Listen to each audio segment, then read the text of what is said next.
Welcome to star talks global leader. ఈరోజు మన ముందున్న special guest Mahalakshmi group of companies chairman and founder Shri Yarlagadda Harishchandra Prasad garu. Hello Harish garu. Hello. So sir, firstly మీ busy స్కెడ్యూల్లో మాకు time ఇచ్చి మా ఇంటర్వ్యూకి మీరు టైం ఇవ్వటం very thank you. And sir, ఎలా ఉన్నారు సార్? I'm good.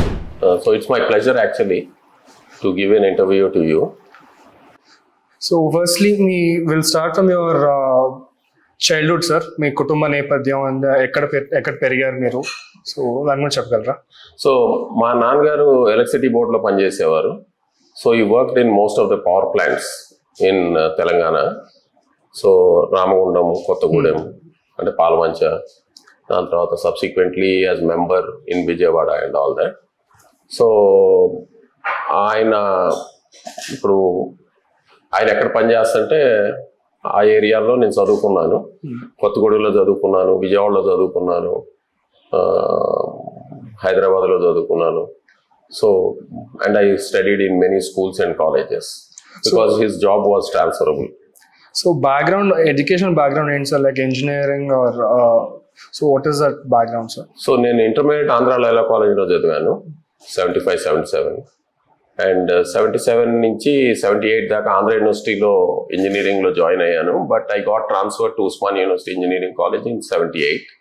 సో 78 నుంచి 82 దాకా I was in Usman University. I completed my my mechanical engineering in Usman University, and I went for masters to US in software to Brooklyn College, the City University of New York. Yeah, okay. So college lo first bench student లేదంటే last bench స్టూడెంటా? కాలేజ్లో entrepreneur అయ్యాను కాబట్టి last bench స్టూడెంట్ని డెఫినెట్గా. So first bench student అంటే ఎక్కడో chairman of a company ఏదో retire అయ్యేవాడిని. సో లాస్ట్ బెంచ్ స్టూడెంటే, and I was active in sports and politics along with studies. So if I ask you, మీ కాలేజ్ టైంలో మీకున్న బెస్ట్ కాలేజ్ మెమరీస్ ఏంటి అంటే, can you name any 2 or 3 the best out of best? Like any other person, college lo best memories will be always the friends, because college days lo manaki friends avutaru kontamandi, vallu life long friends కింద ఉండిపోతారు. Yes. Business లో friends అయిన వాళ్ళు చాలా తక్కువ మంది మీకు life long friends కింద మిగులుతారు. సో చిన్ననాటి స్నేహితులు ఎప్పుడు మిగిలిపోతారు. So those will be always my best memories is to spend time with my friends. And even now, my best memories are spending time with them. But one of the most important things that happened to me, that evolved me as a leader, is the politics that I got involved in. So Usman University lo, engineering college lo, final year lo, I contested as the president. Yes. From the PDSU panel, which is, as you know, is an extreme Naxalite panel. So I got elected from that. And that is where my leadership journey or political journey started, but I did not get into mainstream politics. అంటే sir, చిన్నప్పటి నుంచి ఆ communist వాతావరణం పెరగటం వల్ల మీరు PDSU వైపు వెళ్ళటం జరిగిందా, లేదంటే వాట్ ఇస్ ఇట్ సార్? ఆ భావాలు మీకు ఎలా వచ్చినాయి? సో నేను కొంతకాలం విజయవాడలో పెరిగానండి. మా అమ్మగారు, నాన్నగారు, మెటర్నల్ గ్రాండ్ ఫాదర్ కాటరగడ్డ మధుసూదన్ రావు గారు is a freedom fighter. And his brothers, they are called Katargada brothers of Vijayawada. So వీళ్ళు they were always కొంచెం సోషలిస్టిక్ ఐడియాలజీస్ ఉన్నాళ్ళు. సో గాంధీ గారి ఫాలోవర్స్, అలానే వాళ్ళలో కొంతమంది సుభాష్ చంద్రబోస్ ఫాలోవర్స్ కూడా ఉన్నారు. బట్ బేసికల్లీ కమ్యూనిస్ట్ ఓరియంటేషను అక్కడి నుంచి నాకు వచ్చింది. when I was young, when I was studying there, lot of people, మా గ్రాండ్ ఫాదర్ ఇంటికి వచ్చి ఇష్టాగోష్ఠులు, సాయంత్రం కూర్చుని మాట్లాడుకోవడం, ఏథిజం గురించి, కమ్యూనిజం గురించి, థిజం గురించి, అట్లా రకరకాల ఫిలాసఫీస్ మీద డిస్కషన్స్ అయ్యాయి. So they have imprinted in my mind very early in my life. So ఆ టైంలో మీ తాతగారిని చూస్తున్నప్పుడు, వారిని చూస్తా మీరు నేర్చుకున్న కొన్ని అలవాట్లు కానివ్వండి, లేదంటే కొన్ని ఆ థాట్ ప్రాసెస్ కానివ్వండి, ఎలా ఉండేది సార్ అది? సో ఒకటి, మానవులందరూ ఒకటే, అందరినీ మనం ఈక్వల్గా ట్రీట్ చేయాలి అనే ఒకటి బాగా ఆయన బాగా దృఢంగా నమ్మేవారు. ఒక చిన్న ఎగ్జాంపుల్ చెప్తాను. చిన్నప్పుడు మనం ఏదన్నా కాకి నల్లగా ఉంటే కాకులకి కొంత షేడ్ ఉంటుంది, బట్ కొన్ని కాకులు ప్యూర్ బ్లాక్ గా ఉంటాయి. సో ఆ ప్యూర్ బ్లాక్ కాకులు వచ్చినప్పుడు ఇంటి మీద వాలినప్పుడు పిల్లలంతా మాలకాకి మాలకాకి అని దాని వెనకాల పడేవారు. సో అలానే మేము కూడా చిన్నప్పుడు మాలకాకి మాలకాకి అని ఒక కాకి నల్ల కాకి వచ్చినప్పుడు అరుస్తుంటే మా తాతగారు వెనకాల నుంచి వచ్చి నెత్తి మీద ఒకటి కొట్టాడు. కొట్టి, ఏరా మీ మావయ్య నల్లగుండడా, మీ బాబాయ్ నల్లగుండడా, నల్లగుంటేనే మాలా మాదిగలే నలుపు అంటావా నువ్వు అని ఆయన ఆ చిన్న వయసు, నాకు అప్పుడు 8 ఏళ్ళో ఎంతో ఉండేది, ఆ వయసులో ఆయన అలా అన్నది ఇట్ స్టార్టెడ్ మీ థింకింగ్. ఆ ప్రిజుడిస్ మైండ్ని ఆయన ఈ విధంగా ఈ ఎగ్జాంపుల్తో he was able to curtail that. So that has really impacted me quite a bit and started making me think, అవును కదా నిజమే కదా అని, we should not have this prejudice mind అని. సో ఆ విధంగా ఆయన ఇంపాక్ట్ ఇండైరెక్ట్ గా కొంత డైరెక్ట్ గా, అంటే ఫర్ ఎగ్జాంపుల్ ఆయన ఒక కంపెనీ ఆయన మా మొబైల్తో పాటు స్టార్ట్ చేశారు. ఆయనకి అంత పెద్ద ఎడ్యుకేషన్ లేదు. He was able to read, right and had lot of logic, but he designed his own equipment and they got an award from Nehru. మన నాగార్జున సాగర్ ప్రాజెక్ట్ లో గార్బ్ బకెట్స్ అని చెప్పి డిజైన్ చేశారు. ఇండిజినైజేషన్ ఆఫ్ ఎక్విప్మెంట్ అని చెప్పి అప్పుడు start అయింది. Fabric. So అంటే ఇండిజినైజేషన్ ఆఫ్ ఎక్విప్మెంట్, ఇంపోర్ట్ చేసుకోకుండా మనం ఇండియాలోనే ఎలా తయారు చేసుకోవాలని అప్పుడు స్టార్ట్ అయింది. నాగార్జున సాగర్ ప్రాజెక్ట్ లో they experimented with Indian entrepreneurs to come out with equipment which can be manufactured and design by Indians మాట. సో ఆ టైంలో వాళ్ళు అంత ఇంజనీరింగ్ వాడి, దో ఈ వాజ్ నాట్ అన్ ఇంజనీర్, మా తాతగారు వాళ్ళ సన్స్ మా మామయ్యలో కూర్చుని they designed and they got a gold medal from Nehru garu during the inauguration. I think subsequently Indira Gandhi వచ్చిన తర్వాత అయినట్టుంది, నాకు I don't remember the facts, but they got a gold medal for that and that company is called Stenco, Standard Industrial Engineering Company. Okay, so again coming back to the ABVP and PDSU days, అంటే మీ college days లో మీరు PDSU నుంచి పోటీ చేసినప్పుడు opponent ABVP అనే నుంచి ఒక వ్యక్తి, I mean Venkat Reddy from not అతను, సో వాళ్ళ మెంటాలిటీస్ వేరుగా ఉండేవి, ABVP వే ఆఫ్ థింకింగ్ వేరుగా ఉండేది అండ్ మీది వేరుగా ఉండేది. How could you just attract people sir ఆ టైంలో కాలేజ్ లో? అంటే పొలిటికల్ ఎఫిలియేషన్స్ అనేది ఈవెన్ కాలేజ్ డేస్ లో కూడా కొన్నే ఉంటాయి. 70% of the people or even 60% of the people, students, are not politically affiliated. Okay. So whoever they think are better leaders, they would have elected it. అక్కడ colleges లో మనకేమి పెద్ద ఇప్పట్లాగా elections లో డబ్బులు ఇచ్చి ఓట్లు వేయించుకునేది ఉండేది కాదు. ఆ రోజుల్లో ఐడియాలజీస్ మీద వెళ్ళేవాళ్ళం. So many people use to like me because I was fighting for their rights and all that. Any best slogans or dialogues back in those days, sir? ఆ రోజు మీ ఎలక్షన్ క్యాంపెయిన్స్ లో కానివ్వండి. కొంతమంది కుర్రవాళ్ళు పుట్టుకతో వృద్ధులు, తాతగారి బామ్మగారి భావాలకు దాసులు, మరి కొంతమంది కుర్రవాళ్ళు రానున్నపు యుగపు దూతలు అని శ్రీశ్రీ గారు అన్నవన్నీ మాకు గుర్తొస్తా ఉంటాయి అంతే ఆ రోజుల్లో. And after me mechanical engineering పూర్తి అయిపోయిన తర్వాత మీరు న్యూయార్క్ సిటీ యూనివర్సిటీ నుంచి మీరు మాస్టర్స్ చేశారు సాఫ్ట్వేర్ డెవలప్మెంట్. ఇండియా వచ్చిన తర్వాత మీకు సాఫ్ట్వేర్ లో జాబ్ పర్సీవ్ చేయడం ఒక ఆప్షన్ ఉండింది, లేదంటే you can start your own company అనే థాట్ ఎప్పుడు రాలేదా సార్ మీకు అప్పుడు ఆ టైంలో? సో నాకు ఎప్పుడు ఎంటర్ప్రెన్యూర్ అవ్వాలనే కోరిక ఉండేది, బట్ నేను వచ్చిన రోజున అంటే 84లో వెనక్కి వచ్చాను. అప్పుడు ఇంకా Rajiv Gandhi has not taken over. Okay okay. So software కి పెద్ద ఇంపార్టెన్స్ లేదు. ఓకే. సో మా నాన్నగారు ఎలక్ట్రికల్ ఇంజనీరు, సో నేను mechanical engineer. So though I had a masters in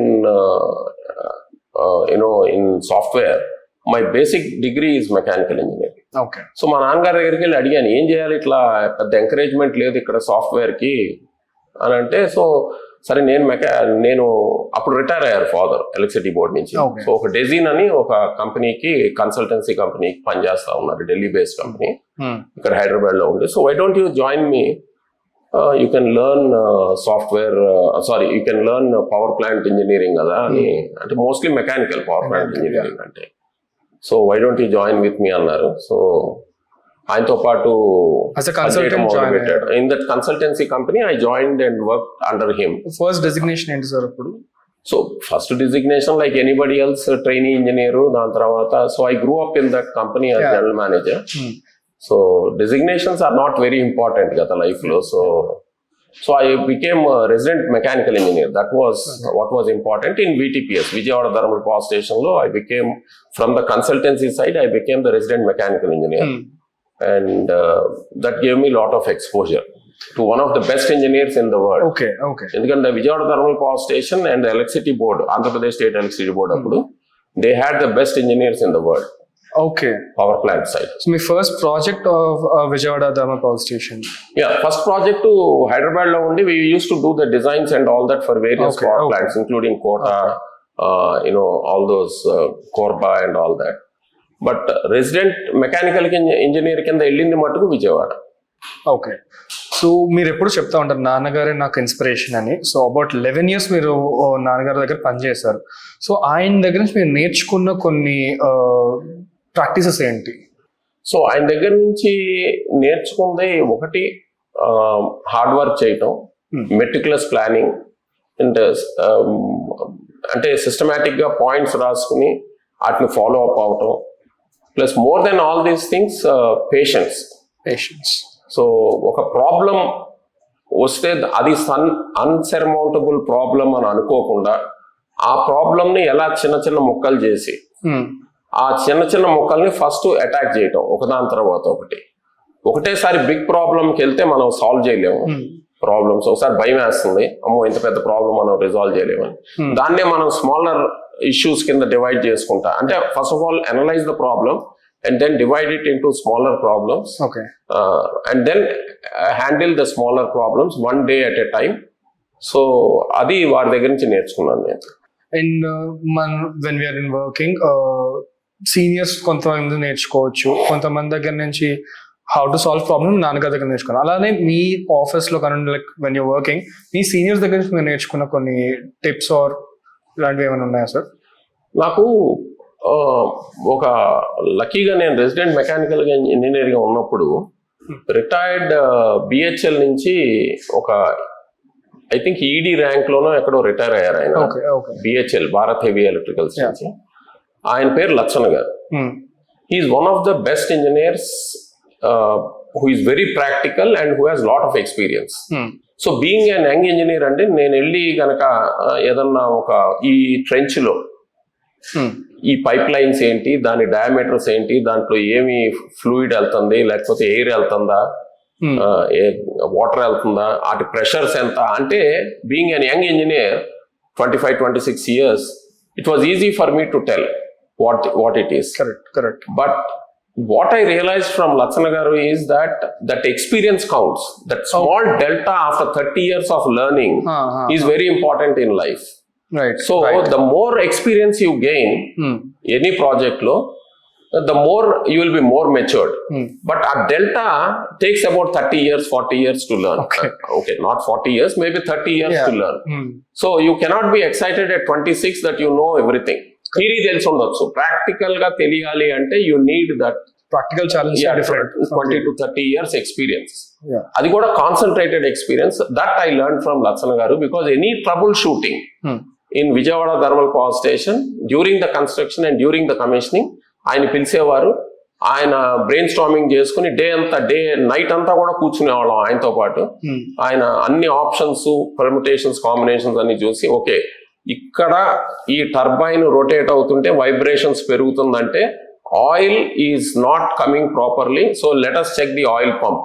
అలా రకరకాల అదే సేమ్ బిగ్గర్ ప్రాబ్లమ్ ని స్మాలర్ ప్రాబ్లమ్ కింద డివైడ్ చేసుకుని finally after maybe 12 hours, 13 hours he used to resolve the things without any external help. So that's what I learned from him. So thermal power station lo meer pan chestunnappudu what were the challenges as a young engineer aa time lo, like commission అప్పుడు కానివ్వండి, construction అప్పుడు కానివ్వండి, మీరు face చేసిన challenge ఎట్లా ఉండేది? చాలా challenges face చేసామండి. ఒకసారి బాయిలర్ డ్రమ్ ఎత్తుతున్నారు, 220 tons ఎంతో, అది crane has yielded. Okay okay. ఆ డ్రమ్ ఒక పక్క పడిపోయి వెళ్ళి పైలాన్స్ ని కొట్టుకుంది, బాయిలర్ పైలాన్స్ మీద. ఫస్ట్ టైం పైలాన్స్ మీద రైజ్ చేసాం బాయిలర్ ని.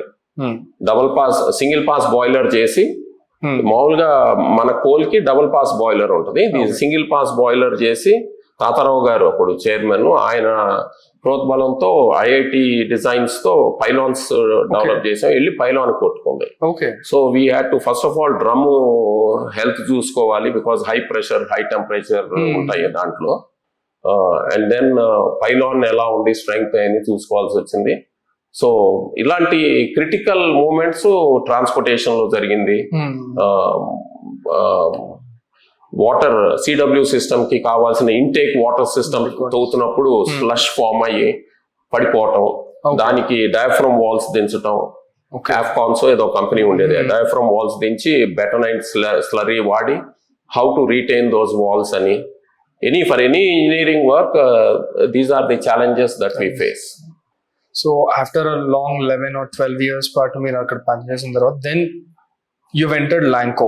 So what was the story behind your ల్యాంకోతో మీ ప్రయాణం కానివ్వండి, ఎట్లా జరిగింది సార్ అది? So after working for about 10 years in design, నాకు ఒక స్కాలర్షిప్ వచ్చింది, జాపనీస్ స్కాలర్షిప్, AOTS అంటారు, association of overseas training scholarship. తోషిబాలో ఆన్ జాబ్ ట్రైనింగ్ స్కాలర్షిప్ వచ్చింది 6 months కి. సో జపాన్ వెళ్ళాను. వెళ్ళి వచ్చిన తర్వాత నన్ను ఈ ప్రైవేట్ సెక్టర్ వాళ్ళు జాబ్ లో జాయిన్ అవ్వమని అడిగారు. అప్పుడే 1991లో if you remember, PV Narasimha Rao గారి టైంలో electricity generation has been privatized. So స్లోగా ప్రైవేట్ కంపెనీస్ రావటం మొదలుపెట్టినాయి. సో ఆంధ్రప్రదేశ్ లో అప్పుడు first 3 fast track projects, 8 fast track projects ఉండేవి. దాంట్లో 3 were from Andhra Pradesh. So 2 or 3 were from Andhra Pradesh. So I joined Spectrum because అక్కడ స్పెక్ట్రమ్ లో they was this director Radhakrishnamurthy గారు, who is known to me. So he said, come and join us. So I joined him, and luckily there were not many engineers there. So ఆ finance వాళ్ళంతా నా మీద depend అవ్వాల్సి వచ్చింది. And that is the first time I learned engineering also should be going hand in glove with finance, otherwise we will not. అంటే economics తెలియకుండా మనం business చేస్తే ఆర్ ఎనీ ప్రోడక్ట్ చేస్తే అది వైబుల్ కాదు లాంగ్ రన్ లో. ఇకిగాయ్ అని ఇప్పుడు ఈ మధ్య చదువుకుంటున్నాం కదా, ఇకిగాయ్ ఈజ్ ఇంపార్టెంట్ అని రియలైజ్ అయ్యాను. సో అక్కడి నుంచి చేస్తూ ఉండగా ఒక 6 months 9 months చేస్తున్నప్పుడు Rajagopal, Lanco Rajagopal, he is known to me through my cousin brother Nagabhushan అని. తన ద్వారా వాళ్ళిద్దరు క్లాస్మేట్స్ లైలా పబ్లిక్ స్కూల్ నుంచి. సో తను వచ్చి నన్ను అడిగాడు అనమాట, why don't you quit the job and become an entrepreneur and join me as my partner అని. That is how my entrepreneurial journey started, because I always had the urge to become an entrepreneur. In the year, sir?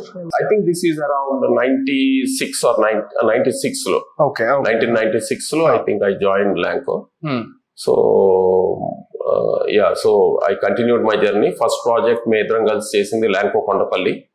So single handed గా తన help తో I was able to do it, getting partners from international partners. So anta everything was new. Insurance was new, non-recourse financing was new. So everything we learned while we were doing it. So ఆ విధంగా project ని develop చేసాము. ఇక దాని తర్వాత you know the story and history of Lanco. It grew into $1 billion company. But then they went to, and I left in 2005. So అప్పుడు దాకా, because 2004 లో Rajagopal became a member of parliament. In spite of me asking him, and not only me, all his other partners also, we all asked him not to get into politics. But he got bitten by the ambition to become a politician, so he got into politics. నాకు ఎప్పుడు ఇది ఒక basic philosophy is that cinema actor లాగానే ఉండాలి, ఎవరి పని వాళ్ళు చేయాలి. సో ఏదో కొద్ది మంది కుదురుతుంది, ఇప్పుడు ఎన్టీఆర్ లాంటి వాళ్ళ కొద్ది మంది కుదురుతుంది అన్ని చేయగలిగేవాళ్ళు. సో ఎవరు చేయాల్సింది ఎవరికి ఇంట్రెస్ట్, ట్రూ నార్త్ అంటారు కదా. So you have to discover your true north. Correct. So my true north is power plants, fancy, because I was Born and brought up in power plants. So లక్కీగా అది open up అయింది, ఆ sector open up అయింది. Private sector కి allow చేశారు power sector లో generations లో. నేను అందుకని దిగాను. సో ఒక ఆర్గనైజేషన్ బిల్డ్ చేసినప్పుడు కొన్ని వేల మంది మన మీద డిపెండ్ అయ్యి ఉంటారు, వాళ్ళ ఫ్యామిలీస్ డిపెండ్ అయ్యి ఉంటాయి. మీ దృష్టిలో రాజకీయ నాయకుడికి తేడా ఏంటి? నాయకుడు ఆర్మీలో ఉండొచ్చు, అగ్రికల్చర్ లో ఉండొచ్చు, బిజినెస్ లో ఉండొచ్చు, జాబ్ లో ఉండొచ్చు. రాజకీయ నాయకుడు రాజకీయాల్లో ఉంటాడు. సో రాజకీయ నాయకుడికి చాలా పేషెన్స్ కావాలి, చాలా చాకచక్యంగా ప్రవర్తించే ఇది కావాలి. అంటే ఎండ్ జస్టిఫైస్ మీన్స్ అనే ఫిలాసఫీని ఫుల్ గా ఒప్పుకోవాలి. Business man need not say end justifies means, correct, but A politician has to understand that end justifies means. అది ఆ ఇంటెలిజెన్స్, ఆ ప్రాగ్మాటిక్ థింకింగ్ లేకపోతే పాలిటిక్స్ లో చేరటం వేస్ట్. ప్లస్ ఇంకొక greatest quality for a politician is he should love human beings. Correct. All sorts of human beings come to you.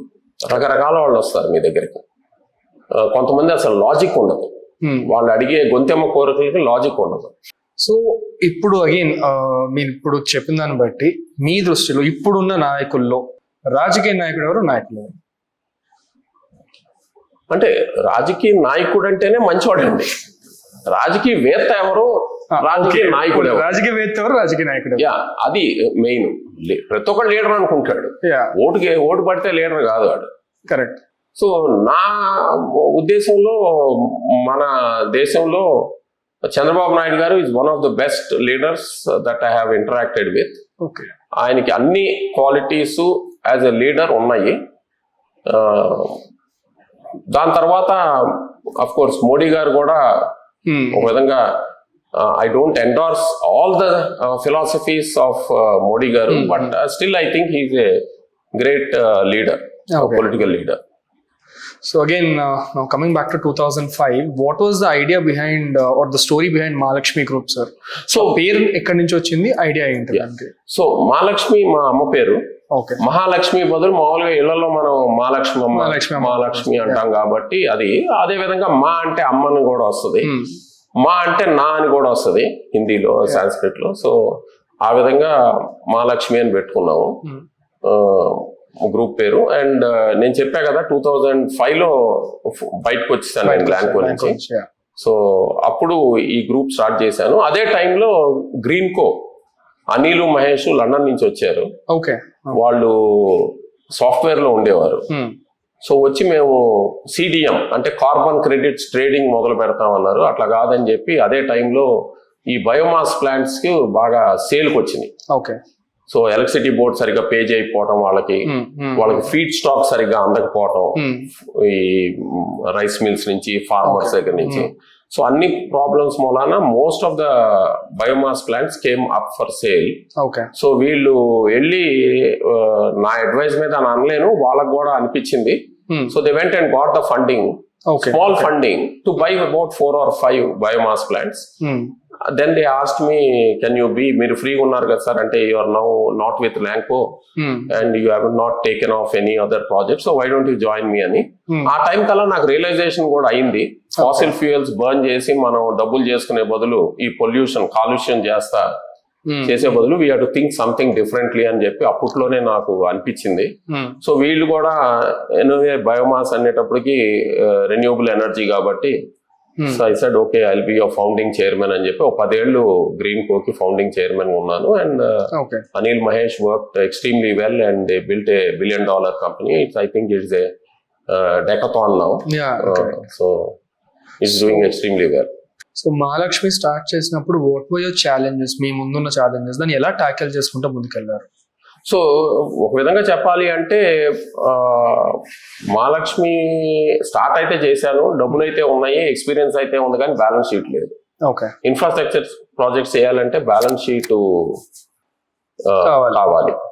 So చాలా మంది నా దగ్గరకు వచ్చారు, నేను ల్యాండ్కో నుంచి బయటకు వచ్చాను అని అన్నప్పుడు ప్రెస్ లో కూడా కవరేజ్ వచ్చింది. చాలా మంది ఫ్రెండ్స్, కొంతమంది చుట్టాలు కూడా ముందుకొచ్చి మాతో పాటు ఉండు నువ్వు, we will build another big organization with your help అని అన్నారు.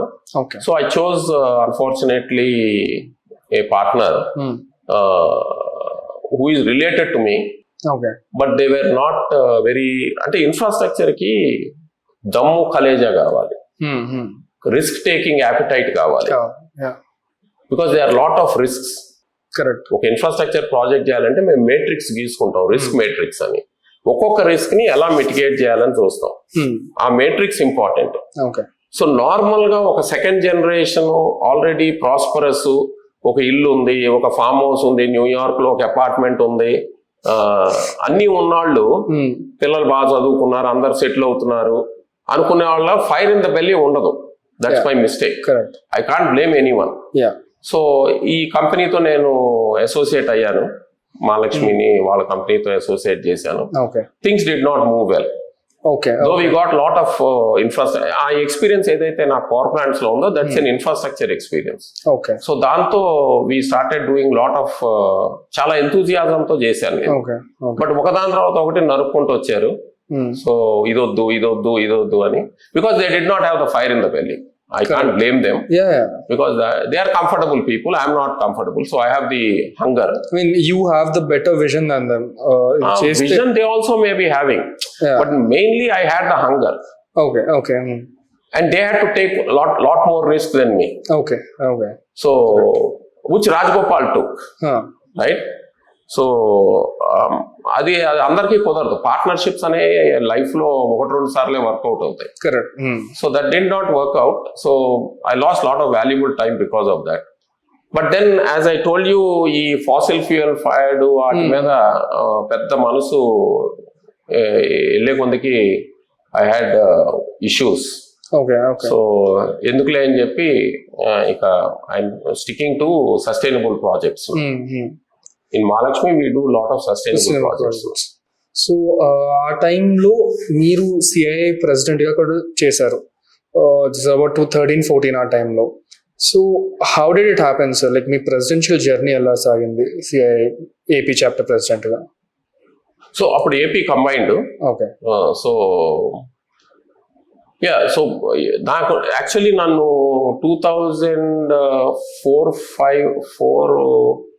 2002లోనే అడిగారు నన్ను చైర్మన్ వైస్ చైర్ అవ్వాలి ఫస్ట్ సిఐలో.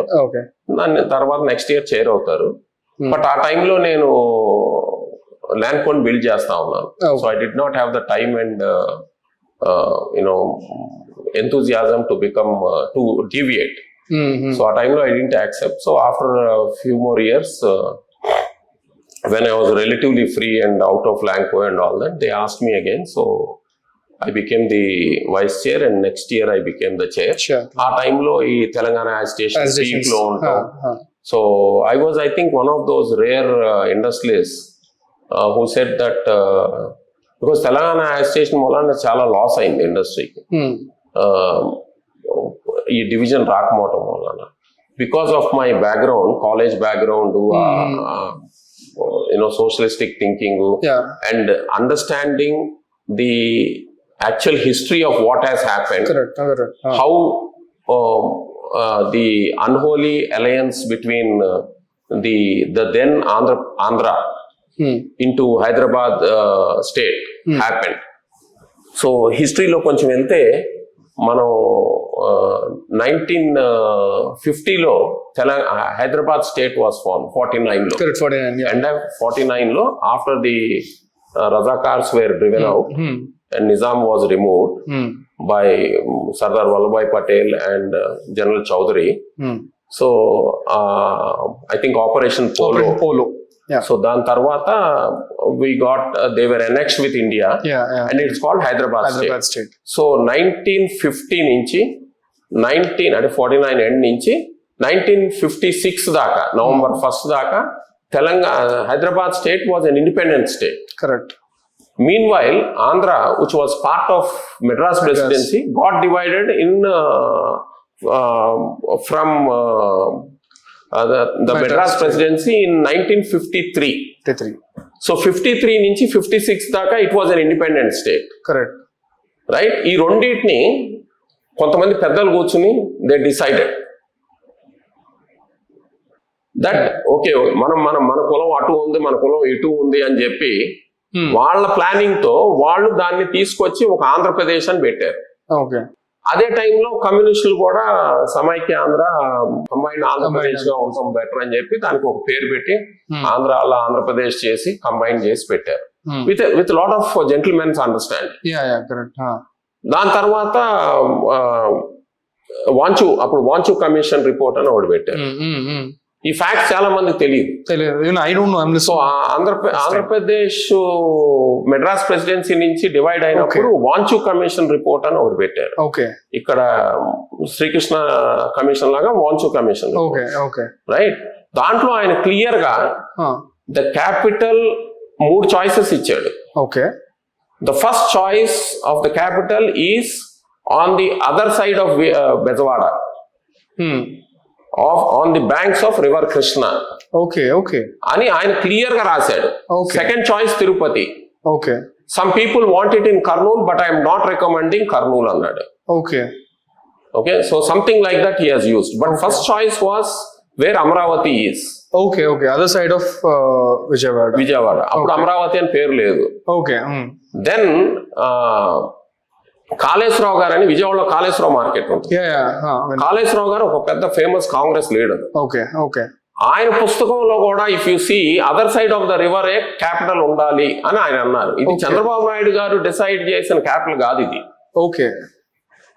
ఇది decided by previously by Wanchoo commission report by Wanchoo justice Wanchoo and also Ayyadevara Kaleswara Rao garu decided that. And he gave a narration of why that should be the capital and what happened on that day in the assembly and what పెట్టాడు ఆయన. Basically Vizag అనుకున్నారు, అక్కడ అనుకున్నారు, ఇక్కడ అనుకున్నారు. Vizag too far away because ఎక్కడో అనంతపూర్ లో ఉండే మనిషికి వైజాగ్ వెళ్ళాలంటే పుణ్యకాలం అంటే అయిపోతుంది, కష్టం అని. ఆ రోజుల్లో ఇంత ట్రాన్స్పోర్టేషన్ కూడా లేదు, ఇప్పటికీ పెద్ద లేదు. సో అని అనుకున్నప్పుడు సడన్ గా ఒక బ్రిలియంట్ ఐడియా వీళ్ళకి వచ్చింది. నా లెక్క ప్రకారం అది తప్పది. It is based on some cost feelings of one particular dominant cost of those days that moved it to Kurnool. Can you name that cost, sir? So it's better not to name the caste because we should not fight on caste. The biggest problem for Andhra Pradesh is fighting on caste. Correct. So I will talk about that a little bit later. But first నేను చెప్పేది ఆ caste feeling మూలాన ఆ dominant particular politically dominant cost they moved it to Kurnool. Then they moved it to, then once the merger happened, the same group of people went and negotiated the merger between Hyderabad and Andhra state and called it Andhra Pradesh in 1956 November 1st, which was very unholy. And thereby the growth of Vijayawada, Vizag, Kurnool and Tirupati, Nellore, you name it, Anantapur, Ongole, because you come from Ongole. So all these are destroyed in one go. Okay. So much of history. And everything concentrated on Hyderabad. మా భూమి cinema చూస్తే మీకు అర్థం అవుతుంది. Same thing repeated. మా భూమి story repeated was done in 1949. All the people who were in the villages, all the Doralu, all the ruling class, they were there torturing the people. It is not Razakars alone, but these same Hindus who were ruling class were torturing the people of Telangana so much. Hyderabad state, in the villages చాలా movies వచ్చినాయి దాంతో. Maa Bhoomi is one of the biggest examples of that, which is same Shankarabharanam వచ్చిన టైంలోనే మా భూమి వచ్చింది. నా లెక్క ప్రకారం మా భూమికి ప్రెసిడెన్షియల్ అవార్డు ఇవ్వాలి అసలు. సో అక్కడ ఈ జూబ్లీ హిల్స్, బంజారా హిల్స్, జూబ్లీ హిల్స్ లేదప్పుడు బంజారా హిల్స్ ఆ చుట్టుపక్కల ప్రాంతాల్లో ఈ జమీందారులంతా అక్కడ ఉండేవారు. పెద్ద పెద్ద ప్లాట్లు, పెద్ద పెద్ద ఇల్లు కట్టుకుని. వీళ్ళు ఊర్లో మళ్ళీ ఇంకొకటి ఉండేది ఎస్టాబ్లిష్మెంట్. సో ఆ మూవీలో ఇఫ్ యు సీ, ఎప్పుడైతే కమ్యూనిస్టులు వచ్చి ఆక్యుపై చేసుకున్నారో అదే టైంలో ఇండియన్ ఆర్మీ వచ్చి కూడా ఆక్యుపై చేసుకుంది, రజాకారులను బయటికి దోసేసింది. అప్పుడు ఈ దొరలు అక్కడ ఉండలేక కార్లో వాళ్ళు రూనీ టోపీ, అంటే నిజామ్స్ ఎంబ్లమ్ ఈజ్ రూనీ టోపీ, ఇట్లా టోపీ పైకి ఉండే ఒక చిన్న కుచ్చులాగా ఉంటుంది. ఆ రూనీ టోపీ వేసుకుని వాళ్ళు ఒక కారులో ఊరి నుంచి పారిపోతా వెళ్తున్నట్టు సీన్ చూపిస్తారు మా భూమి. వెళ్ళిన తర్వాత ఎప్పుడైతే ఇండియన్ యూనియన్ తో కలిసిపోయిందో గాంధీ టోపీ వేసుకుని మళ్ళీ సేమ్ కార్ లో వెనక్కి వస్తారు ఊర్ల మీద domination. So this is precisely what has happened. And ఆ టైంలో ఈ కమ్యూనిస్టులందరినీ కాపాడింది విజయవాడలో కొంతమంది రైతు families, including my own grand father. వాళ్ళ ఇళ్లలో పెట్టుకుని కమ్యూనిస్ట్ లీడర్స్ అందరినీ కాపాడారు. సో ఇదంతా ఒక history. So it is an unholy alliance that was started. So knowing all this, I oppose many of the Samaikandra people, saying that division is important. Correct. And both the states will grow. Correct. And from 14 to 19, we have seen the growth. But unfortunate situations do happen in history. So కొన్ని unfortunate situations అయినాయి మనకి 19 నుంచి మన 24 దాకా. So hopefully that will not repeat again in our state, because even today Andhra state is more prosperous than Telangana state. Better GDP collection is there, more education is there, more infrastructure is there. So more distributed growth is there. Correct. So we should not make the mistake of what we did in combined Andhra Pradesh of developing only Hyderabad. We should develop. The biggest question or complaint 14 to 19 మధ్య అసలు అక్కడ ఏమీ జరగలేదు. Is the Amaravati or so అంటే first దానికన్నా ఉందల ఈ సమైక్య Andhra movement లో అసలు డివిజన్ రాదు అనేది లీడర్స్ బాగా ఇంప్రింట్ చేశారు ఆంధ్ర ప్రజల్లో. అక్కడ ఓ పక్క తెలంగాణకి ఫేవర్ గా ఉండే ఐఏఎస్ ఆఫీసర్స్ కొంతమంది, రేపు తెలంగాణ వస్తే మాకు మంచి పొజిషన్ వస్తుంది అని ఒక అతను చీఫ్ సెక్రటరీ కూడా అయ్యాడు ఇక్కడ. వీళ్ళందరూ అక్కడ కూర్చుని they wrote the division document, bifurcation document మొత్తం వాళ్ళు రాస్తున్నప్పుడు నాకు ఒక Andhra leader who was in the cabinet, she told me, అప్పుడు నేను సిఐలో యాక్టివ్ అదంతా ఉండేవాడిని కాబట్టి, షీ టోల్డ్ మీ దట్ మీరు దయచేసి అది రాసేస్తున్నారు, వాళ్ళు ఇష్టం వచ్చినట్టు రాసేస్తున్నారు, let us do something about it, let us మనకి ఒకవేళ డివిజన్ వస్తే ఈవెన్ 1%, 10% ఛాన్స్ ఉన్నా కూడా ఆ డాక్యుమెంట్ లో it's a very biased document that's being developed. మనకి ఆంధ్రాకి ఒకవేళ డివిజన్ వస్తే ఆంధ్రాకి ఫేవరబుల్ గా రాసుకోవాలి కదా కరెక్ట్ అని చెప్పి అన్నా కూడా ఎవరు పట్టించుకోలేదు, ఎందుకంటే ఆ మాట మాట్లాడితే తప్పు. ఇప్పుడు ఈ రోజుల్లో ఇప్పుడు జరుగుతుంది ఏంటి, చాలా మంది హిందుత్వం పేరుతో సొసైటీని నాశనం చేస్తున్నారు. కరెక్ట్. కానీ దానిలో ఎవరు అపోజ్ చేయలేకపోతున్నామే ఇప్పుడు. ఎందుకు వాళ్ళు వాడేది ఒక వెపన్ లాగా వాడుతున్నారు హిందుత్వాన్ని.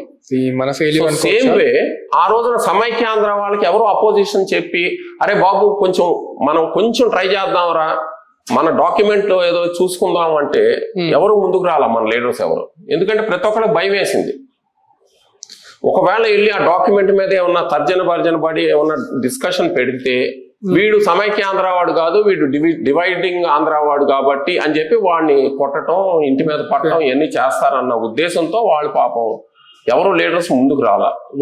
There by the division the bifurcation act is the lousiest and very biased act. Okay, so అంటే అప్పుడు వాళ్ళు చేసిన ఆ తప్పుల వల్లే ఇవాళ స్టేట్ ఇంకా ఇలా, అది మొదటి కారణం. ఓకే, మీరు అడిగింది నన్ను 2019 నుంచి 24 దాకా ఎలా ఉంది అంటే, ఫస్ట్ తప్పు అక్కడ జరిగింది. ఓకే, సెకండ్ తప్పు మన unfortunately we did not elect the right person. Correct. మనం బిజినెస్ చేస్తే బిజినెస్ లో ఉండటం బెటర్, మనం సినిమాల్లో ఉంటే సినిమాల్లో ఉండటం బెటర్. పొలిటీషియన్ అదొక ప్రొఫెషన్ కింద తీసుకుని అదొక సోషల్ సర్వీస్ కింద తీసుకోవాలి. పాలిటిక్స్ అనేది సోషల్ సర్వీస్, ఇప్పుడు అది సోషల్ స్టేటస్ అయిపోయింది. అసలు నేను ఒక ఎమ్మెల్యేనైతే నా పక్కన గన్మెన్లు ఎందుకండి?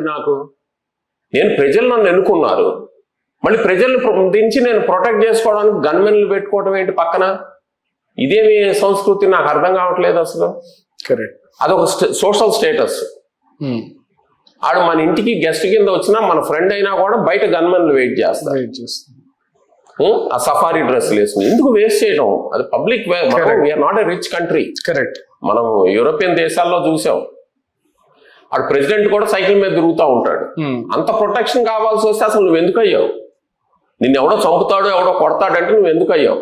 ఓకే, దీనికి 100 రీజన్స్ ఇస్తారు. మా ఫ్రెండ్స్ ఉన్నారు ఎమ్మెల్యేలు, ఎంపీలు, వాళ్ళే 100 రీజన్స్ ఇస్తారు. నీకేం తెలుసు మమ్మల్ని ఎంత మాప్ చేస్తారు అని. నువ్వు సోషల్ సర్వీస్ అనుకుని దిగితే దిగు. నీ ఫ్యామిలీని నువ్వు ప్రొటెక్ట్ చేసుకోవాలి. నువ్వు ఫలానా వాడి కొడుకు కాబట్టి లేకపోతే కూతురు కాబట్టి నీకు ఆ హైప్ కంటిన్యూ అవ్వాలి అని పాలిటిక్స్ లో చేరితే ఇట్లానే ఉంటుంది. అంటే you can't blame public alone. Public have to be blame. The public, when they become selfish, these things will come. అంటే I just had a politician also has to be blamed. Have to be blamed. Recently ఒక bureaucrat, అంటే retired bureaucrat తో మాట్లాడినప్పుడు ఆయన ఒక చిన్న statement ఇచ్చారు sir. అదేంటంటే పొలిటీషియన్స్ ని తప్పు పట్టడం దర్ ఇస్ నో యూస్. అసలు నువ్వు డబ్బులు తీసుకొని ఓట్లేసిన జనాల్ని కదా మనం క్వశ్చన్ చేయాల్సింది. అంటే వాడు ఒక 5,000 ఇస్తాడు, 5,000 కక్కుర్తిపడి నువ్వు ఒకరికి వెళ్ళి ఓటేస్తే వాడిని 5 ఏళ్ళు అంటే ఆల్మోస్ట్ దాన్ని డివైడ్ చేసుకుంటే రోజుకి 2 రూపాయలు. అంటే 2 రూపాయలకి నువ్వు నీతిని అమ్ముకుంటావా?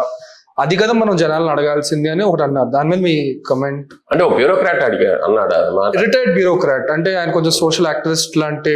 సరే, కొంతమంది మంచి బ్యూరోక్రాట్స్ ఉన్నారు, కానీ పొలిటీషియన్స్ తర్వాత మనకి 3 పిల్లర్స్ తెలుసు కదా. So 3 pillars are not working well. Correct. Justice delayed is justice denied. Okay, so ఆ విధంగా అది జరుగుతుంది. మనకి British have given us bureaucracy. దాన్ని మనం పర్ఫెక్ట్ చేస్తాం. So we perfected bureaucracy. Okay, నేను మామూలుగా ఎప్పుడు అంటాను, a politician may come, a politician may go every 5 years. Correct. But a bureaucrat goes on forever. Correct. So why is the bureaucrat not opposing?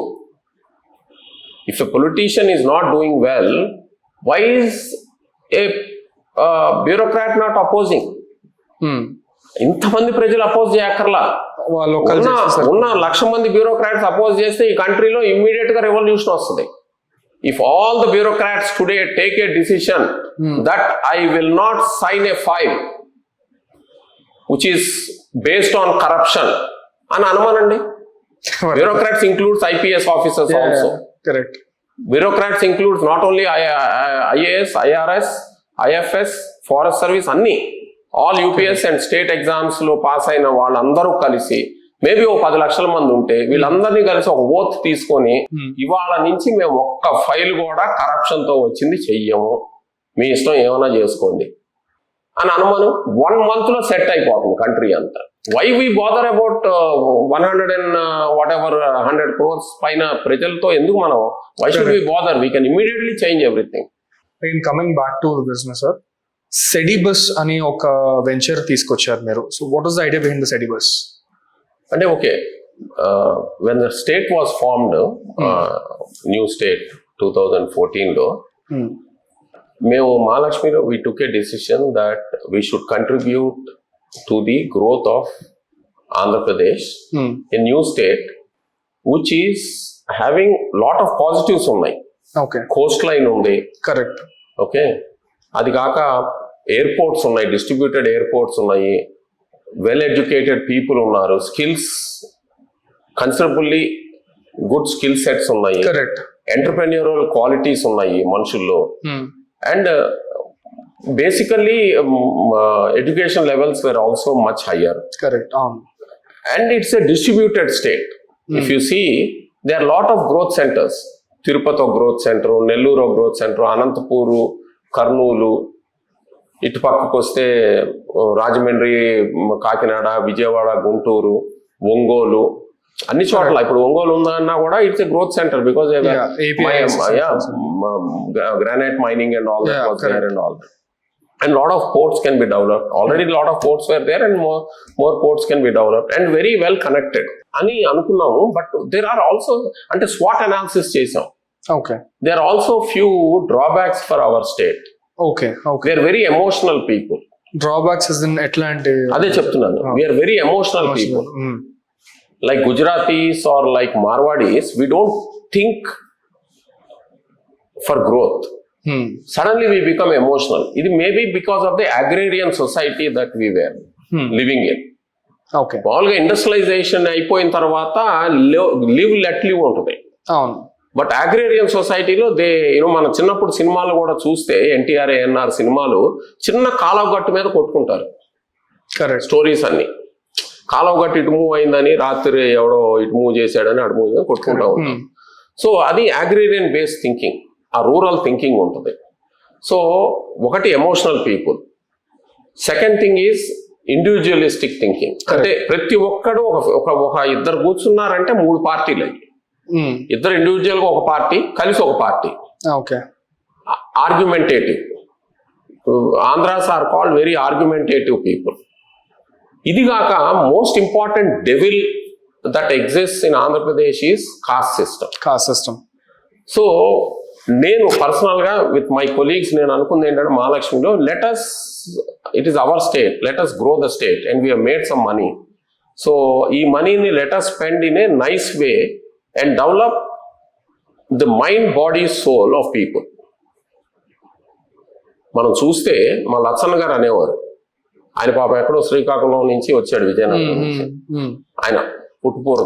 దాని తర్వాత ఆయన బిహెచ్ఎల్కి వెళ్ళారు, చాలా పెద్ద ఆఫీసర్ అయ్యారు. ఆయన ఎప్పుడు అనేవాడు, విజయవాడలో రోడ్ క్రాస్ చేస్తుంటే వాడు కార్ ఎంత అంటే ఎదురు వస్తాడు, ఒకడు అడ్డు వస్తాడు రోడ్డు మీదకి. మనం హార్న్ కొడితే మన అంకె ఇట్టు చూస్తాడు పొగరగా, అంటే ఏంట్రా అన్నట్టు. Correct.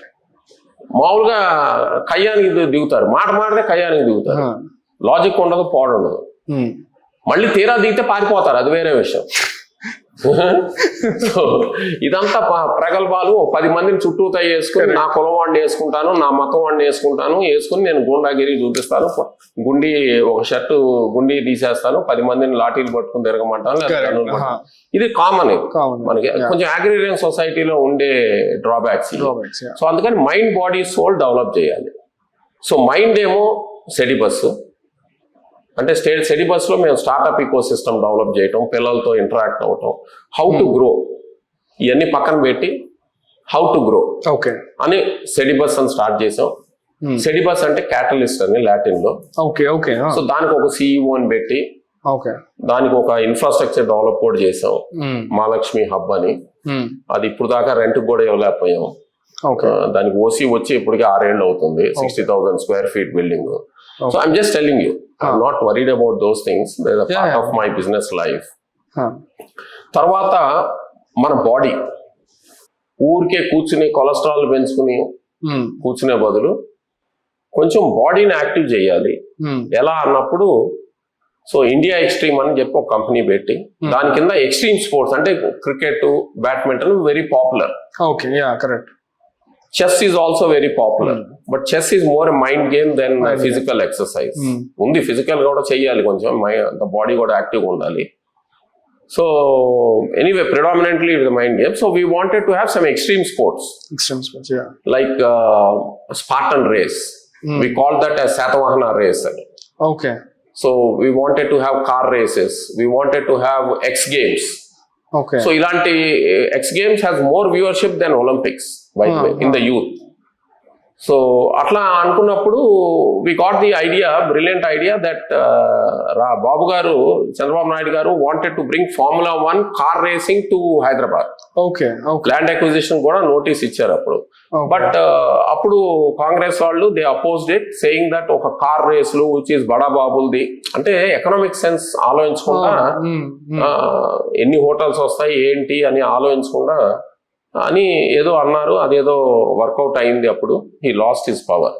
So I went and told him, sir మనం Formula 1 కార్ రేసింగ్ చేద్దాం అనుకున్నాము, కుదరలేదు. బట్ దానికి ఒక $1 billion ఇన్వెస్ట్మెంట్ కావాలి. దాని బదులు Amaravati is a lake front city. And I can bring Formula 1 is in 3. Formula 1 car racing, motorcycle racing and boat racing. All 3 are very thrilling. Youth like it. Correct. So let us bring Formula 1 boat racing. Prakasam barrage నుంచి form అయిన lake ని ఏదైతే ఉందో water front lake, thereby showcase our Amaravati as an international city అంటే ఆయన immediate గా ఈ understood. And అది we wanted the brand formula 1 only. Okay. We can bring P1 అని అట్లా boat races, there are many. Yeah. But we were able to convince the Formula 1 owners who are Italians, and we were able to get Formula 1 boat racing to Vijayawada. Imagine 300 young people from all over the world have come. Correct. And without proper infrastructure, the whole city came forward. Correct. Everybody welcomed them. Yeah. And it was such a grand show that people from all over India and all over the world, and we got the best award for the one of the best shows in Formula 1 history. Boat racing history. అని చెప్పి మనకి award కూడా వచ్చింది. దుబాయ్లో ఇచ్చారు, అది షార్జాలో, యుఏఈలో. ఆ award కూడా ఇక్కడే ఉంది అవార్డ్స్ లో. అది బాడీ. ఇంకా సోల్ కి వచ్చేటప్పటికి we said that culturally we are very rich. Correct. But we are forgetting our culture. అంటే ఒక ఏథిస్ట్ ఒక థీస్ట్ పక్కన కూర్చొని మాట్లాడుకునే రోజులు అయ్యి, చెప్పులు పెట్టి కొట్టుకునే రోజులు కాదు, మాట్లాడుకునే రోజులు. Deep philosophies. దేవుడు ఉన్నాడా, దేవుడు అనే కాన్సెప్ట్ ఉందా, అసలు దేవుడు ఉన్నాడా, అసలు హూ క్రియేటెడ్ దిస్ యూనివర్స్, ఇలాంటి డీప్ థింకింగ్ 1960s 70s లోనే విజయవాడలో ఉండేది. Okay. And we had great philosophers, great poets. Publishing was in Vijayawada. Film industry moved to Vijayawada. Anta అంటే నాట్ ఓన్లీ విజయవాడ, వైజాగ్, రాజమండ్రి, కాకినాడ, ఆ ఏరియాస్, ఇటు తిరుపతి, నెల్లూరు, అన్ని ఏరియాస్ లోనూ you had lot of poets, lot of philosophers, lot of thinkers. అవంతా పోయింది. Partly they last, partly went to Hyderabad. So అందుకని చెప్పి cultural centre of Vijayawada, and first Vijayawada అని పెట్టాం. తర్వాత ఆయన అమరావతి పెట్టి నేమ్ చేసిన తర్వాత we called it cultural centre of Vijayawada and Amaravati. Okay. And we gave 10,000 square feet of our real estate to them. And Nagireddy garu became the CEO of that, who is a famous archaeologist, Dr. Nagireddy, Eman Siva Nagireddy garu. And under his leadership, we drove that. So each of these 3 activities, we had 3 CEOs. Okay. We are doing dedicated work. Like for Sedibus, we had Deepa Balasubramanian. And for India Extreme, for the body, we had Sandeep Mandava. And for CCVA, Cultural Center of Vijayawada and Amravati, we had Nagireddy garu. Okay. So we did great jobs. We did Limca World Records for our Poetic Prism. Poets meet చేసాం. 17 countries నుంచి Vijayawada poets with their own money they came. Okay. We only provided them with accommodation and anthology ఏదైతే books తీసామో, which Pragati printers have printed free of cost. We had the maximum number of languages. Some of them were near extinct languages, like some of these South American languages and all that, also poetry in that. Correct. So great job we have done those 5 years. Yeah. But unfortunately, we got stopped after that, and some of the things got disintegrated. Okay. Some of them we are still continuing, but the philosophy in Mahalakshmi of mind, body, soul is still going on. So, like after that, ఇదన్నీ ఆగిపోయిందా అంటున్నారు ఇప్పుడు. So ఇప్పుడు మళ్ళీ restart చేసే ఏమన్నా ఆలోచనలు ఉన్నాయా sir? For example power boat racing. So we are just giving ourselves some time, Andy. So in this, what happens is life lo, business lo. Business అనేది 10 years is a very long time. Correct. So when I was 55, my energy levels and my enthusiasm will be different from today. Maybe in politics, నేను సచ్చేదాకా politician గా ఉండొచ్చేమో కానీ business లో I need to really think. My mind has to be sharp and all that. So we are just thinking and reevaluating the whole thing, how we have to do it. But definitely, we still continued some of these organizations in spite of so many hurdles. So we can easily revive them. So if I may ask, revive cheyochu మేము. So if I may ask, down the line 10 years లో, what is your vision for Mahalakshmi? And recently, Bhuvanagiri దగ్గర ఒక biodiversity park కూడా మీరు develop చేస్తున్నారని తెలిసింది. So what is that, sir? So ఇంతకు నేను ఇంతకు చెప్పినట్టు నేను ఒక పొల్యూటర్ని. ఫాసిల్ ఫ్యూయల్స్ బర్న్ చేసి డబ్బులు చేసుకున్నాను. నేనే కాదు, మా నాన్న కూడా. అంటే వీఆర్ సెకండ్ జనరేషన్ పీపుల్. అంటే మీరు వాడారు పవర్, బట్ అసలు ఫస్ట్ జనరేట్ చేసాం మేము. మాతో పాటు చాలా మంది చేశారు, అది వేరే విషయం. బట్ అని చెప్తున్నాను నేను, నా వరకు నేను I'm repenting for what I have done. So as a repentance ఈ బయోడైవర్సిటీ పార్క్ ఒకటి, నేను ఒక అమెరికన్ విలియం ఫ్రెడ్ డర్ అని చెప్పి నేను కలిసి, ఆయన ఇక్కడ సెటిల్ అయిపోయారు. ఆయన మొదలు పెట్టారు, దాంట్లో నేను జాయిన్ అయ్యాను. 400 ఎకరాల బయోడైవర్సిటీ పార్క్, నాన్ ప్రాఫిట్. దాని కింద ఒక centre of excellence for biodiversity and climate resilience start చేసాం. దానికి Sharada is the CEO. So she is taking care of that, and me and Fred, we are the founders of that, and we are developing this 400 acres living laboratory for biodiversity. And biodiversity అంటే ఊరికే ఏదో చెట్లు పెంచడం కాదు, rhizosphere అంటాం. Roots వెళ్ళేది, చెట్లకి roots ఉంటాయి కదా, రూట్స్ వెళ్ళే వరకు దాన్ని, ఆ ఎర్త్ ని we call it as rhizosphere. Rhizosphere లో బయోడైవర్సిటీ పెరగాలి, బయోమ్ పెరగాలి. అది ఎలా పెంచాలి ఏంటి అని దాని మీద చాలా రీసెర్చ్ జరుగుతూ ఉంటుంది. మైసీలియన్స్ అంటే పుట్టగొడుగులు అంటాం కదా, పుట్టగొడుగుల దగ్గర నుంచి, బ్యాక్టీరియా దగ్గర నుంచి, ఆల్గి పాకుడు దగ్గర నుంచి అన్ని కూడా ఇంపార్టెంట్ మన ప్లానెట్ కి. ఒక సింబియాటిక్ రిలేషన్షిప్ ఉంటుంది. మనం సర్వైవ్ అవ్వాలంటే అవి ఉండాలి, వాటిని చంపేస్తున్నాం ఇప్పుడు. సో ఇదంతా పెట్టుకుని, because according to me the way we are polluting today, we have only 70 years as a species on this planet. ఇదే విధంగా మనం కనుక చేస్తే 70 years అంటే, నేను always I keep telling that I will die of old age, but your generation will die of climate change. Correct. So our philosophy మీద biodiversity develop చేస్తున్నాం. Within the group we have sustainable companies, water management company Chiraharit అనే ఒక company develop చేసాము. Covid లో we got hit, but now we are doing well. I think this year we'll do about 60 crores turnover. And we might, keeping our fingers crossed, we might also get it listed soon. So, and that is taken care of by my partner Pavan Kumar Bang. So ఆయన ILFS నుంచి వచ్చారు. 15 years back నా దగ్గరకు వచ్చారు, మేదరం partners గా join అయ్యాం. So he is driving that. So అట్లా we have and my real estate is still continuing, but we, like this building where we are sitting today is a platinum rated green building. And so we will only do sustainable buildings and environmentally friendly real estate. So, and that is handled by Sandeep Mandava. So sir, in 19 years of Mahalakshmi journey, you've been into a lot of businesses, and it has evolved as one of the biggest group in Andhra. So I don't call it the biggest group in Andhra, but at least we are very conscious group. A responsible group.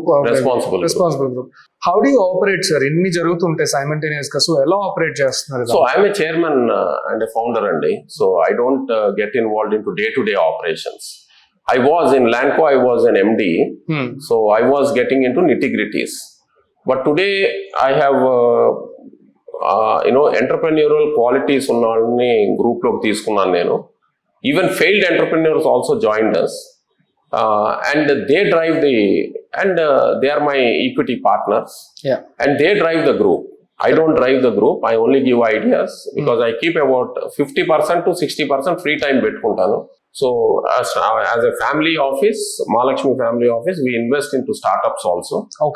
So but this we were agnostic to investment into startups. Now we decided we will only invest into climate resilient startups. Just to give you a background, I divided the climate resilient startups into 3 buckets. Bucket A is EVs, recycling, waste management, plastic management, single use plastic management, ఇవన్నీ bucket A. Bucket C, the top most bucket is called CCUS. అంటే carbon capture, usage and storage. అది ultimate. అంటే మనం గనక ఇప్పుడు చేసే pollution మనం గనక క్యాప్చర్ చేయగలిగితే, ఒక మిషన్ ఉంది, ఒక బ్లాక్ బాక్స్. ఆ బ్లాక్ బాక్స్ వాడుకుని మనం గనక క్యాప్చర్ చేయగలిగితే, more carbon then we are emitting, then the planet will be good to live. Good for every one, right? Got it. బట్ బకెట్ సిలోను బకెట్ ఏలోను చాలా పెయిన్ పాయింట్స్ ఉంటాయి, Okay. ఇష్యూస్ ఉంటాయి. ఫర్ ఎగ్జాంపుల్ హైడ్రోజన్ జనరేట్ చేయాలి, green hydrogen అన్నప్పుడు hydrogen electrolysis ద్వారా చేస్తాం. ఎలక్ట్రాలిసిస్ లో కొంత పవర్ కావాలి, ఆ పవర్ తగ్గించగలిగితే it will be better. Better, correct. Hydrogen లో ఇంకో పెయిన్ పాయింట్ ఏంటంటే how to transport it. Cryogenic temperatures లోనే ట్రాన్స్పోర్ట్ చేయగలుగుతాం. Okay. సో ఆ బకెట్ బిలో ఏదైతే ఉందో Okay. ఆ బకెట్ పెయిన్ పాయింట్స్ లో ఇప్పుడు ఇన్వెస్ట్ చేస్తాం. Investors. Okay, got it. ఇప్పుడు ప్రస్తుతం బకెట్ సి చూడలేము, బకెట్ ఏ మేము చూడాల్సిన అవసరం లేదు, dime a dozen people are there. Yeah. So ఆ బకెట్ బి లోనే మేము ఎక్కువ కాన్సన్ట్రేట్ చేస్తున్నాం ఆ పెయిన్ పాయింట్స్ కి, లైక్ హైడ్రోజన్, లేకపోతే methanol, methane. So my son Sriram is developing XCMX అని, హిమదీపు శ్రీరామ్ వీళ్ళిద్దరు క్లాస్మేట్స్. Okay. సో వీళ్ళిద్దరు కలిసి they are developing one company called XCMX Okay. And they are into CBG, compressed biogas. Compressed biogas. So agriculture waste నుంచి, chicken litter నుంచి, press mud నుంచి they produce methane. Okay. So I'm talking to one startup, Akhilesh అని.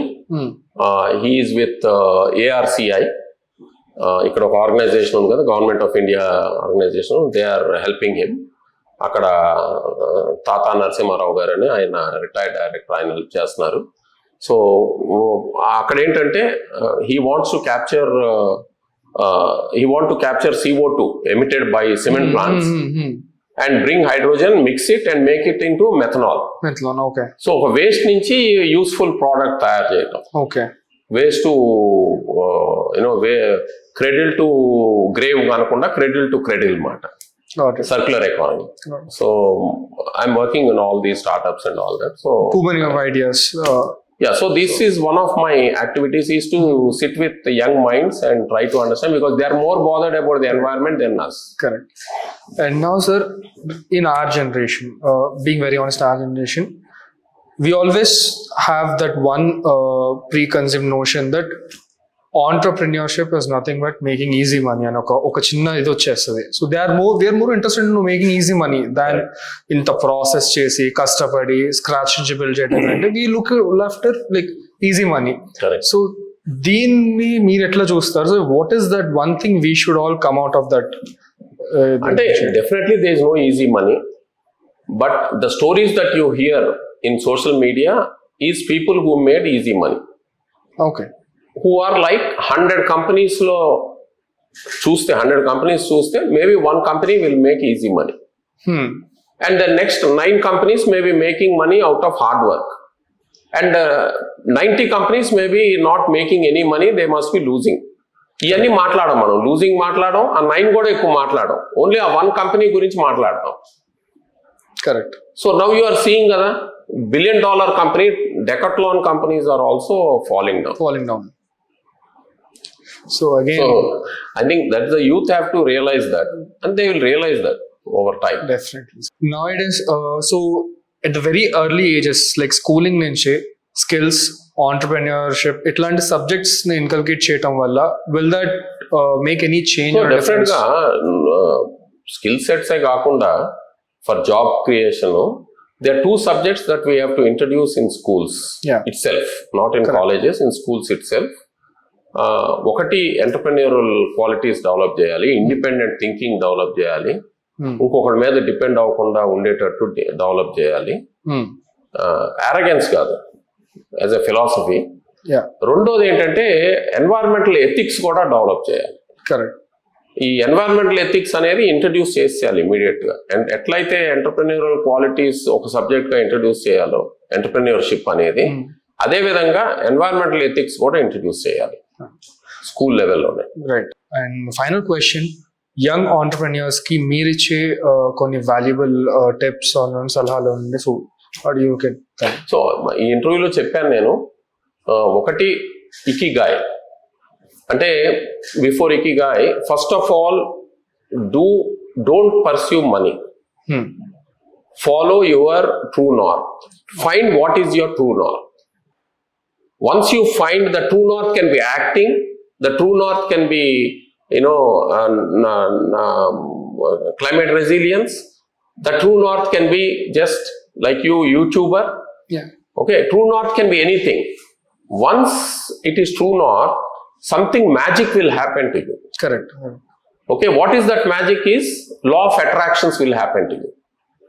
And these are all scientifically explainable, by the way. Yeah. They are not real magic kaadu idi. It won't happen in thin air. Yeah. So the next important thing is read the book Secret, which talks about law of attraction. Law of attractions వచ్చిన తర్వాత you will see that lot of synchronicity happens. Correct. Lot of coincidences happen. Deja vu type of feelings you will get. That means you are successful. You are moving in the right direction. Correct. Okay? Correct. So once you start moving in the right direction, then you will see a lot of synchronicity and all that. And finally, if you really want to be successful, you have to follow Ikigai. It should be, you should have the knowledge, you should gain the knowledge, it should be useful to the society, it should be commercially viable. And you know, all those 4 things that Ikigai talks about. Correct. So once Ikigai, నువ్వు అనుకున్న true north is ikigai అన్నప్పుడు, ఇకిగాయ్లో fit అవుతుందని అనుకున్నప్పుడు, automatically you will have a success. You may not make tremendous money, but still you will be a contented man in life. Correct. So that's these are the 3-4 items. Find your true north, then law of attractions will start happening. Then you will see magic like synchronicity, deja vu and all that happening. Correct. Then you will take it forward with Ikigai. Right. I think this is my small, of course they are micro level, these are not the macro level. Micro level is that you have to divide your problems into smaller problems and attack. You should pursue no matter what you should pursue. Once you take up something, don't get disappointed. Sometimes you will have disappointments, but don't worry about it. Keep following. Always ups and downs are part of life. Got it. Take care of your health. Thank you very much, sir, for investing your time and giving us. Thank you very much for taking pains and interviewing me, Dhruv. I wish you all the best. Dhruv. Thank you so much, sir. You're one of the bright guys I have seen. So Thank you so much, sir. do well and do well in life. Thank you so much, sir. Thank you.